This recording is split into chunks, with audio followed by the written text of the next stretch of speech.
नमस्कार दोस्तों, हम सबकी हमेशा ही शिकायत रहती है कि DSSB के एग्ज़ाम का सिलेबस डिफाइंड नहीं है। ये सिलेबस कहीं भी करेक्टली मेंशन नहीं है। फ्रेंड्स, मैंने ये कुछ प्रीवियस ईयर एग्ज़ाम्स का एनालिसिस किया है कि कौन से सब्जेक्ट से किस टॉपिक से कितने क्वेश्चन हमारे एग्ज़ाम में सेट होते हैं। ये एनालिसिस कुछ PRT, TGT और PGT एग्ज़ाम्स पर बेस्ड है। चलिए वन बाय वन हम सब्जेक्ट वाइज इनका एनालिसिस देखते हैं। जो हमारा सब्जेक्ट रहता है वो है रीजनिंग। रीजनिंग में इस तरह के क्वेश्चन मैंने मिनिमम टू मैक्सिमम लिमिट दी हुई है, जैसे कि कोडिंग डिकोडिंग के आपसे 2 के 4 क्वेश्चन पूछता है, सीरीज़ में 3 से 4 अरेंजमेंट, इस तरह के। फ्रेंड्स, अगर ये कुछ टॉपिक भी अगर आप एग्ज़ाम में तैयार कर लेते हैं तो आपके 16+ मार्क्स आने से कोई नहीं रोक सकता। 16 तो मिनिमम है, आप ज़्यादा ही स्कोर करेंगे। सिर्फ इन टॉपिक्स पे वर्क करो। हो सकता है एक आधा क्वेश्चन आपका इनसे बाहर आ जाए। DSSB कुछ अलग करने में बिलीव करता है तो कुछ भी पूछ सकता है, बट ये है कि 16 से 18 क्वेश्चन तो आपके इसी में से ही रहेंगे और हमें 20 आउट ऑफ 20 क्वेश्चंस के सॉल्यूशन पर फोकस नहीं करना है। अगर हमारे 16+ ही विद एक्यूरेसी ठीक हो जाता है तो बस हमारा काम बन जाएगा। नेक्स्ट जो हमारा सब्जेक्ट है दोस्तों वो होता है जनरल नॉलेज। जो साइंस स्टूडेंट्स हैं उनके लिए तो साइंस में भी इजी रहता है, लेकिन कुछ जो आर्ट्स स्टूडेंट है, कॉमर्स स्टूडेंट है, उनके लिए साइंस को पढ़ना काफ़ी डिफ़िकल्ट हो जाता है। तो ऐसे में दोस्तों अगर आप साइंस को स्किप करना चाहो तो भी आप कर सकते हैं, क्योंकि हार्डली 2 से लेके 4 या मैक्सिमम अगर मैं बात करूँ तो 6 क्वेश्चन तक ही आते हैं हमारे एग्ज़ाम में।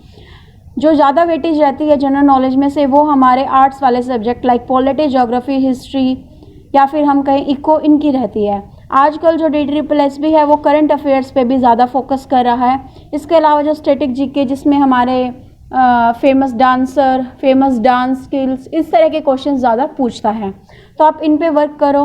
बाकी जो आपके पॉलिटी, ज्योग्राफी के भी क्वेश्चन आते हैं ये भी ऐसा कुछ इतने डिफ़िकल्ट नहीं है। आप नॉर्मली 10th तक की NCERT पढ़ के भी इन क्वेश्चन को मार्क कर सकते हैं। नेक्स्ट है हमारा मैथ्स। फ्रेंड्स, अगर आप मैथ्स पे कमांड कर लेते हैं तो आपको रीजनिंग में अलग से कुछ ध्यान देने की ज़रूरत नहीं है। अगर आपका मैथ्स अच्छा है, रीजनिंग आप 80% सोल्व कर लेंगे। मैथ्स में आपका परसेंट रिलेटेड जितने भी चैप्टर है, percentage, profit loss, SI CI, इसमें ही आपके मिनिमम 4 से 10 क्वेश्चन हमारे हो जाते हैं। तो आप परसेंटेज के कॉन्सेप्ट को अच्छे से करें। उसके बाद रेशियो, प्रोपोर्शन, मिक्सचर, एलिगेशन, इनका एक एक तो क्वेश्चन ज़रूर आता ही आता है। टाइम वर्क हुआ, टाइम डिस्टेंस स्पीड हुआ, इस पर आपके मिला के 2 से 5 क्वेश्चन बनते हैं। DI आपका 100% आता ही आता है। मिनिमम 2 मैक्सिमम 5 से 6 क्वेश्चन इसमें रहते हैं। अच्छा, बात आती है कि भाई कुछ बच्चे कर रहे हैं DSSB की एग्ज़ाम की तैयारी, वो पढ़ रहे हैं साथ में ट्रिगो। दोस्तों, ट्रिगो का कोई भी क्वेश्चन अभी तक DSSB के एग्ज़ाम में नहीं मिला है। तो आप एक डायरेक्शन में तैयारी करो। हमें मेहनत नहीं करनी है, मेहनत का, हार्ड वर्क का टाइम नहीं है, ये स्मार्ट वर्क का टाइम है। स्मार्टली काम करो। जो पेपर सेटर हमसे पूछ रहा है, जहाँ से क्वेश्चन उठाता है, सिर्फ वही प्रिपरेशन करो ना। इधर उधर क्यों भटकना है हमें। डायरेक्टली जो टॉपिक्स है उनको उठाओ, उन पे वर्क करो।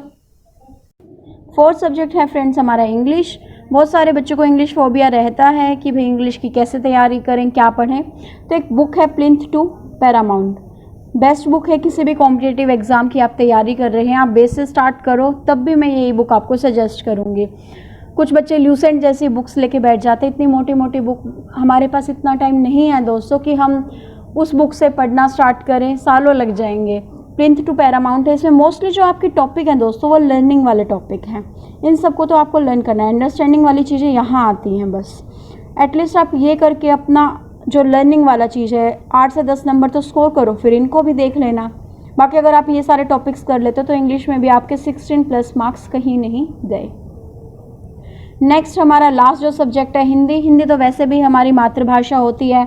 मुहावरे हुए, विलोम शब्द हुए, पर्यायवाची, लिंग बदलो, तत्सम तद्भव, वाक्यांश के लिए एक शब्द, रिक्त स्थान, कॉम्प्रिहेंशन, ये चीज़ तो ऐसे हम बिना पढ़े भी एग्ज़ाम में कर सकते हैं। मतलब हिंदी में तो आप ये मान के चलो आपके 18+ मार्क्स आ जाने चाहिए। बाकी जो सब्जेक्ट्स हैं इनको भी आप 10th क्लास तक की कोई भी नॉर्मल बुक उठा लो, उनमें से पढ़ लो। 2 से 3 दिन भी अगर आप पढ़ लेते हैं इसको तो भी आपका हिंदी में 18+ मार्क्स आने के पूरे चांसेस हैं। हाँ, टॉपिक आपको ज़रूर ये वाले ध्यान से पढ़ के जाने हैं एग्ज़ाम में, क्योंकि इनसे तो क्वेश्चन आएंगे ही आएंगे। फ्रेंड्स, अगर आप इस तरह से इन टॉपिक को ध्यान रखते हुए तैयारी करोगे, अगर आपके हर सब्जेक्ट में 16 प्लस मार्क्स भी आ जाते हैं, तो अगर हम 16/5 से देखें तो हमारा 80 हो जाता है, मतलब 80 प्लस मार्क्स हम यहाँ पे इजीली पार्ट 1 में स्कोर कर सकते हैं, बिना ज़्यादा चीज़ों पे फोकस किए हुए, ज़्यादा अपना सिलेबस का एरिया है उसको बिना बढ़ाए हुए। लिमिटेड कंटेंट पे काम करो, अच्छे से काम करो, परफेक्टनेस जैसे जैसे आप में आएगी आप अच्छा स्कोर करने लग जाओगे। All the best for all my friends for your future exams.